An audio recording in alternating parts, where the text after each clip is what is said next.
Hello. Today you've got a couple of septuagenarian activists with important information for the American youth on their auspicious occasion of the May 14th National Day of Action and Night of Mourning Against Offshore Drilling. This is a series of actions coordinated by the Youth Climate Movement. And my name, by the way, is Keith Lampe, and I'll be back later with some info, but first I would like to turn this over to Brian O'Leary, a former U.S. astronaut, Princeton physics professor, author of several books, and a leading voice in the field of free energy and related matters. Okay, let me get out of here, and here's Brian O'Leary.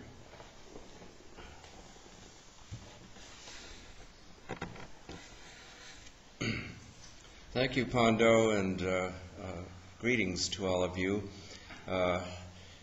Having now reached the age of 70 myself, it occurred to me that my dedication is changing somewhat to that of being hopefully a communicator, inspirer of younger people who will be taking over the tasks that we're going to need to attend to in our future.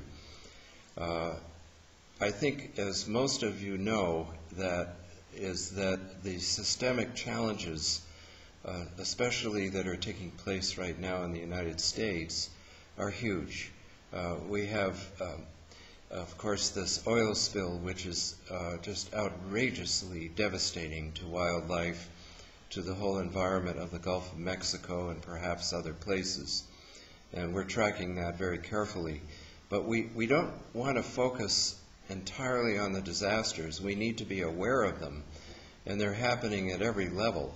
My area of expertise, as it has been for years, as having been a professor of physics and having been energy advisor to Morris Udall, who ran for president in 1975, and his Congressional Environment and Energy Subcommittee, my passion is to really point out the fact that we can have clean breakthrough energy for the world, but that these sources have been suppressed ever since the time of Nikola Tesla over 100 years ago.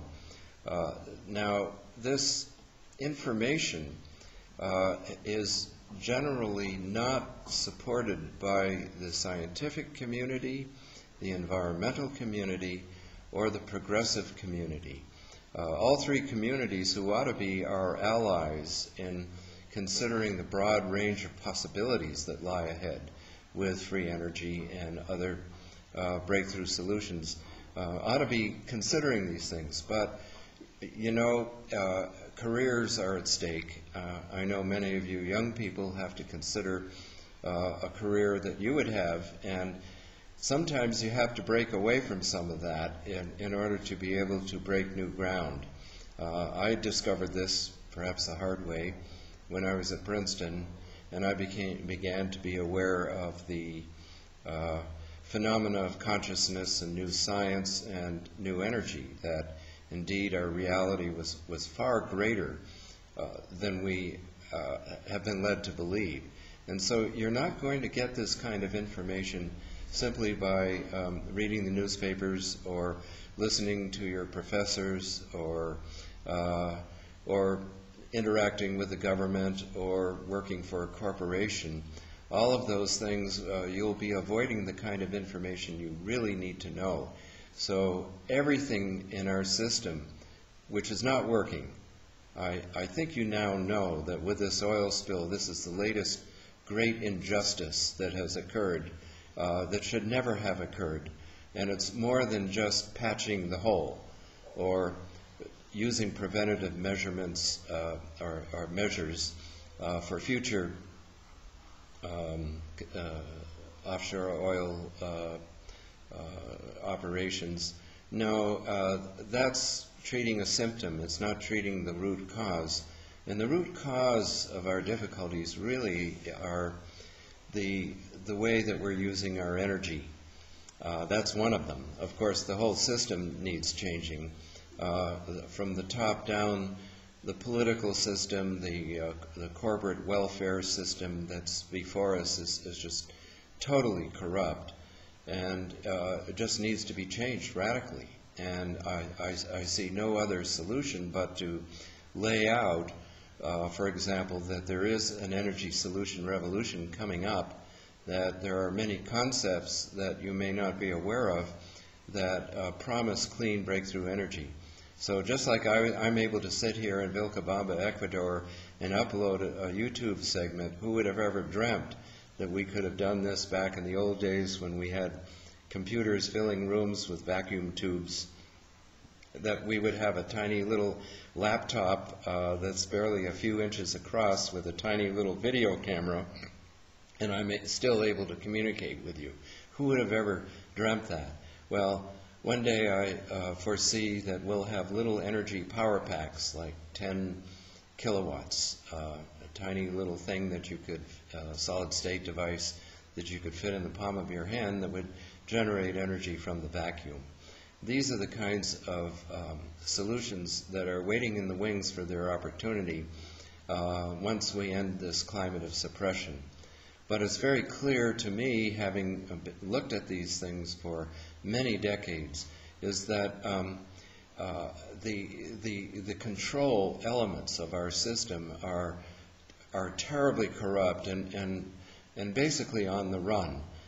We need to be aware of not only the problems, which are pointed out very, very cogently by various scientists, environmentalists, and progressives, but we also have to be aware of the solutions.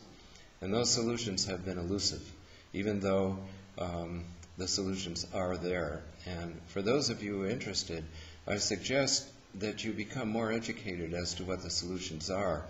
And the web is certainly full of good information. I have a website that can get you in that direction as well, just brianoleary.com, Brian with an I. And there are many other ways that you can begin to get educated as to what the possibilities are. And then you're embarked on a journey for which you probably didn't realize might have been possible. Just like I was jarred into my journey when I was a professor at Princeton, and that was 1979. I was, now we're talking more than 30 years ago, that I came into the realization that science was not addressing the questions that are really important, which is our greater reality, our consciousness, our ability to actually change the material universe through a positive combined intention, and to be able to generate truly clean energy that can come from the vacuum. I live in Ecuador now, and you might wonder, well, why do I live in Ecuador? And Pando also lives here. Well, it's a very interesting country. It's very hard to do things in the U.S. now along the lines of innovation. So some of us have founded a group, we call ourselves the Global Innovation Alliance, because what's happened is that the inventors, the very bright people who have come up with some of these breakthrough energy concepts, have been divided and ruled by the elite, by the powers that be. And some of them have even been assassinated. It's just an outrageous record of the stymieing of innovation. So here in Ecuador, there is a more pleasant climate which exists here, where the country would like to become more autonomous, more sovereign economically, because right now Ecuador itself had a big oil spill. Some of you may not even be aware of it, but Chevron Texaco about 20 years ago spilled more oil than the Exxon Valdez spill of 20 years ago, and yet that was not even put into awareness in the U.S. And the oil spill has killed hundreds of indigenous people. There's a $27 billion lawsuit against Chevron Texaco. Hopefully the indigenous people will win the suit because, as you can see, our addiction to oil is worldwide. It's everywhere. And we have to get off of oil. We have to address some of the serious issues of the burning of fossil fuels, such as the acidification of the oceans, as well as climate change.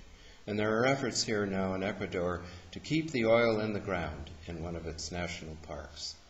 So we thank you for listening and refer you to any kind of work that's going on now to help educate you as to the very bright possibilities that lie ahead, so that we no longer have to depend on oil, that we can stabilize our climate and clean our air, waterways, and earth. Thank you.